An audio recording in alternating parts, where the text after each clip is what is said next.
नमस्कार, स्वागत आहे तुम्हा सर्वांचं मनीज रेसिपी या कुकिंग चॅनलमध्ये। आजची रेसिपी आहे ती तुम्हाला खूप आवडेल। कच्च्या कैरीची रेसिपी आहे।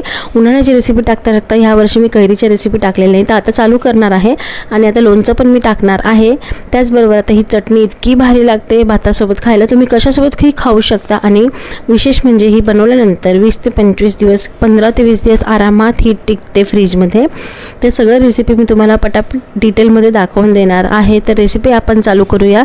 त्यासाठी इथे उडदाची डाळ भाजली आहे तेलामध्ये आणि चणा डाळ पण अशी गुलाबी रंगाची हुसरी ते भाजून घ्यायची आहे। त्याचबरोबर कैरीची होती ती साल काढून तिच्या फोडी करून ठेवलेल्या होत्या आधीच, आणि लसण टाकून द्यायचं आहे त्याच्यातच थोडासा भरपूर।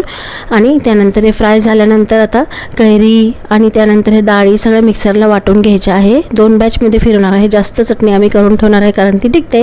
आणि त्यानंतर पुढच्या बॅचमध्ये भरपूर अशी कोथिंबीर याच्यात मिक्सरमध्ये टाकून आता असंच हे कैरीचं इथे वाटण करून घेणार आहे। त्याचबरोबर तेल पण इथे भरपूर असं गरम करत ठेवलेलं आहे कारण टिकण्यासाठी तेलच लागतं। आणि त्यानंतर मिक्सरला इथे फिरवून घ्यायचं आहे। सगळं वाटण आता तयार झालेलं आहे। आता तेल पण गरम झालेलं आहे, त्यामध्ये मोहरी टाकायची आहे, जिरे टाकायचे आहे भरपूर, आणि त्यानंतर कढीपत्ता टाकायचा आहे। आणि जे वाटण केलं होतं कैरी डाळींचं ते याच्यात टाकून द्यायचं आहे। इतका खमंग घरात असा फ्लेवर सुटलेला आहे। धना पावडर टाकायची आहे, लाल तिखट भरपूर टाकणार आहे, तुमच्या चवीनुसार कमी जास्त करू शकता तुम्ही। आणि त्यानंतर हळद आणि थोडीशी जिरा पावडर पण टाकून देणार आहे। हे सगळे मसाले घरचे बनवलेले आहे। गूळ टाकून देणार आहे।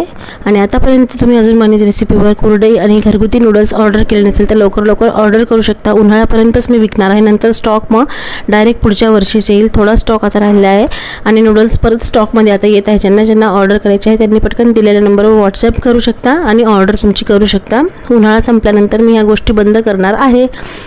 आणि त्यानंतर अजून काय चालू करू ते पण तुम्ही सांगा। प्रीमिक्स चालू करू का त्याची पण तुम्ही मला कमेंट करून सांगा। आणि त्यानंतर आता हे सगळे मसाले गूळ टाकल्यानंतर मीठ टाकायचं आहे चवीनुसार। आणि आता याला व्यवस्थित गूळ मेल्ट होऊस्तर याला मिक्स करून घ्यायचं आहे।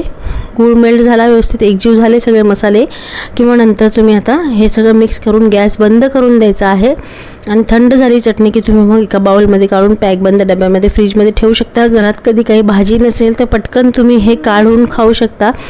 पोळीवर खाऊ शकता, भाकरीवर गरम गरम खाऊ शकता, तोंडी लावण्यासाठी वरण भाताबरोबर घेऊ शकता कारण ही टिकते फ्रीजमध्ये 20 दिवसांपर्यंत आरामशीर टिकते। जास्त पण टिकते, पण मी तुम्हाला कमीच सांगितलेलं आहे। आणि आता फायनल चटणी इथे बनवून तयार आहे। इतका भारी फ्लेवर सुटलेला आहे आणि इतकी छान आहे कैरीची चटणी, नक्की करून बघा। आणि मी बनवलेलं आहे गरम गरम कुकरमध्ये, जिरा राईस, चटणी पण गरम आणि राईस पण गरम। भाताबरोबर मी सगळ्या गोष्टी कालवून खाते, मला फार आवडतं। टमाट्याची चटणी असो, भेंडी असो किंवा सुक्या चटण्या असो त्या पण मी खाते, कारळ्याची म्हणा किंवा शेंगदाण्याची म्हणा।